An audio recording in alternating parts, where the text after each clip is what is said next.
That's one thing about, when I listen to the Outlawz, man, every one of you guys had your own voice. That was what was incredible to me. Because you could hear a group of guys and they sometimes you can't decipher who's who. Mm-hmm. You had your own shit. You had your own voice.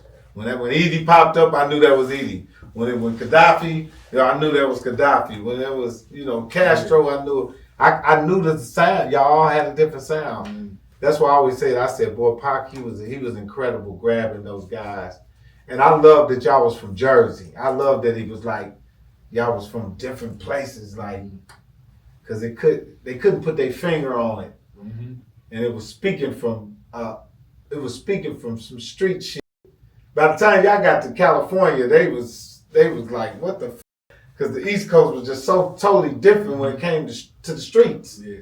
It was a whole different code, you know what I mean? So it came out in the rap. And I had got exposed to a lot of West Coast shit, down South Texas, Ghetto Boys and shit.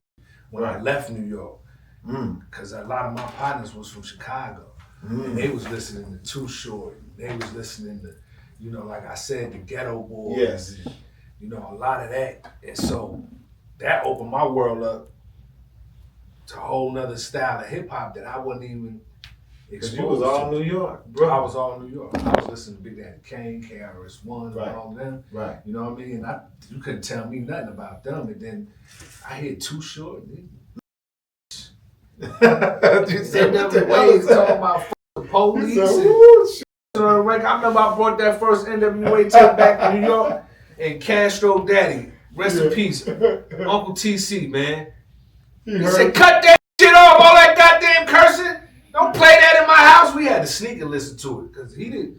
Y'all was playing that cussing wasn't happening on rap like this. You know what I'm saying? Yeah. He got a bitch is a bitch. As soon as he heard that shit, he lost and came running out the room like, get that. It was crazy. Yeah, let's cut that off. It was a disrespectful song, man. It was disrespectful, man. But we liked it. We loved it. They was saying stuff that I heard in my everyday life. You know what I'm saying? It wasn't like I had heard on this, song. But on the record, that was different.